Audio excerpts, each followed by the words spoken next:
ගරු විදුහල්පති නෝන දැන් මම මෙච්චර ලියුම් ලියලා මම මෙච්චර ටෙලිෆෝන් කරලා ඇයි මේ අහිංසක ළමයි තුන්දෙනා පාසලට ඇතුළත් කරගන්න බැරුවනේ මේ ළමයි මේ ගමේ ළමයි නෙවෙයිනේ.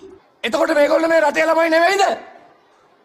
මට මේ මිස් මට චක්‍රලේඛන මට වැඩක් නැහැ. තේරුණාද? මේ මගේ බල ප්‍රදේශය. මං ඡන්ද 8022 කින් මං කෙලින්ම මිස් වැඩි ඡන්දෙන් මං ආවේ. ඔයා කියන විදිහට මම වැඩ කරන්න නෙවෙයි මෙතන ඉන්නේ. කරන්න ඕනේ. තේරුණාද? ඔයාගේ මුරණ්ඩුකම් මට වැඩක් නැහැ. මට මේකට ඉඩ දෙන්න බෑ. මෙතන ක්‍රමයක් නීතියක් තියෙනවා. කරුණා කරලා මෙතන කලබල කරන්න එපා. මේක ඉස්කෝලයක්. මං දන්නවා මේක ඉස්කෝලයක් කියලා. මොකද මේක මේ පාර්ලිමේන්තුව නෙවෙයිනේ. දැන් මට සිද්ධ වෙනවා පොලිසියට කතා කරලා ඔබතුමා මෙතනින් එළියට දාන්න.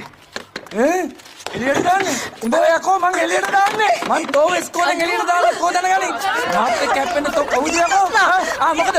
මේක අත දාන්න බා. අත දාන්න මේක. මං බලාගන්න මේක ඔය. මම මහ ජනතාවගේ ඡන්දෙන් බලයට පත් වෙච්ච එකෙක්. මට ඕන විදියට මේ පළාත වැඩ වෙන්න ඕනේ. නැගිටින්න මැඩම්.